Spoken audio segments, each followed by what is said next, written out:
Selamat pagi saudara-saudariku yang dikasihi Yesus Kristus.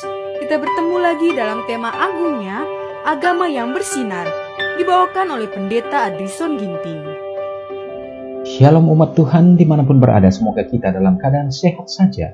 Renungan kita hari ini Kamis 26 Januari 2023 dengan judul Bersukaria di Masa Muda.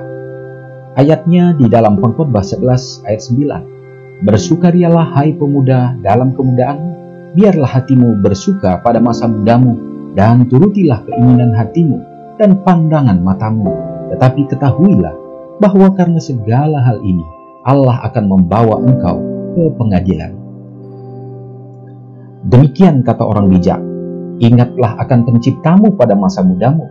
Janganlah sejenak pun menganggap bahwa agama membuat Anda sedih dan murung dan akan menghambat jalan untuk keberhasilan. Agama Kristus tidak menghapus atau melemahkan setiap kebahagiaan sejati, tidak pula dirancang untuk melemahkan minat Anda dalam kehidupan, atau membuat Anda masa bodoh terhadap tuntutan-tuntutan teman-teman dan masyarakat. Agama Kristus tidak membungkus hidup dengan pakaian kabung, tidak pula dinyatakan dengan keluh kesah dan tangisan. Sekali-kali tidak. Mereka yang menempatkan Allah yang pertama dan terakhir serta baik dalam segala hal adalah orang yang paling bahagia di dunia. Senyuman dan sukacita tidak lepas dari wajah mereka. Agama tidak membuat penganutnya kasar dan biadab, tidak rapi dan tidak santun. Sebaliknya, itu akan mengangkat dan memuliakan dia, memperbaharui seleranya, menguduskan pertimbangannya, dan melayakkan persekutuan dengan malaikat surgawi dan masuk ke rumah yang disediakan Yesus. Allah ingin agar semua anak-anaknya berbahagia, penuh damai sejahtera dan menurut. Yesus berkata, damai sejahtera kutinggalkan bagimu, damai sejahtera kuberikan kepadamu, dan apa yang kuberikan tidak seperti yang diberikan oleh dunia kepadamu.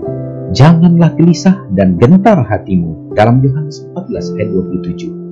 Semuanya itu kukatakan kepadamu, supaya sukacitaku ada di dalam kamu dan sukacitamu menjadi penuh. Yohanes 15 ayat 11. Saudara yang kekasih dalam nama Tuhan, terkhusus bagi orang-orang muda, panggilan dan juga menjadi kekuatan bagi iman kita di saat sekarang ini, tentu tantangan yang luar biasa.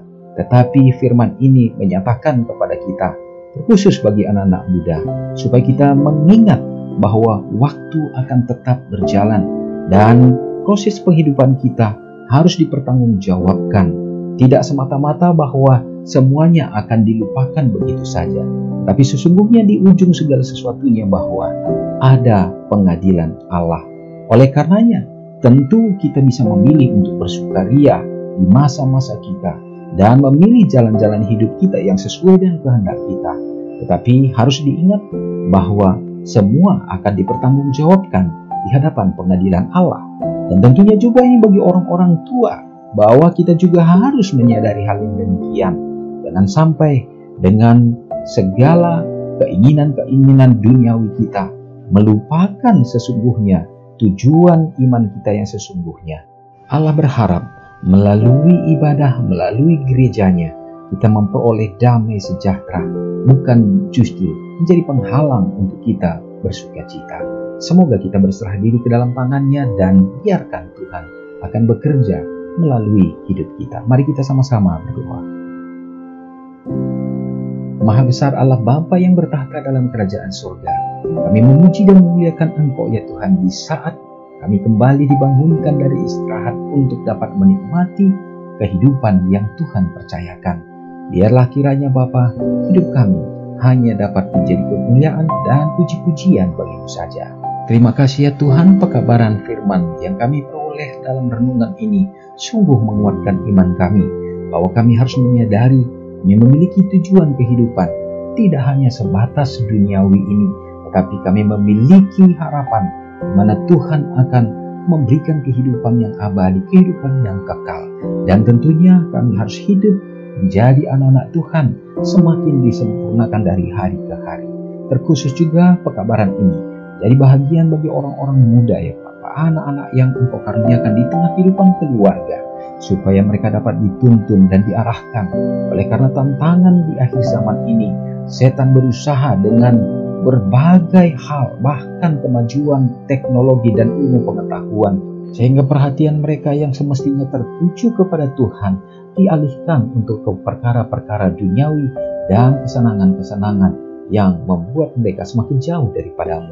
Ya Bapa, tolonglah dengan kebijaksanaan dari surga, sehingga mereka juga tetap setia berdiri menjadi tiang-tiang bagi gereja, berdoa bagi rumah-rumah tangga melalui kehadiran Tuhan untuk menjadi sokong guru, sehingga kami merasakan kedamaian yang datangnya daripada Tuhan saja. Ya Bapa, berdoa juga bagi umat-umat Tuhan yang berada di tengah bencana alam pada saat ini, Tuhan yang akan memberikan jalan keluar dan keselamatan bagi mereka. Demikian juga yang membutuhkan pertolongan, baik di dalam menghadapi resesi di akhir zaman ini, Tuhan yang akan memberkati dan menuntun mereka ya Bapa. Dan biarlah mereka selalu bergantung kepada Tuhan. Mengampuni dosa pelanggaran kami Tuhan. Karena doa ini hamba serahkan hanya di dalam nama Yesus yang menjadi juru selamat kami. Amin. Shalom saudaraku, selamat pagi. Tuhan Yesus memberkati. Ingatlah Matius 5 ayat 13-16. Biarlah kamu menjadi garam yang mengasinkan dan terang yang menyinari kehidupan orang lain. Jangan lupa subscribe, like, dan share ke seluruh dunia.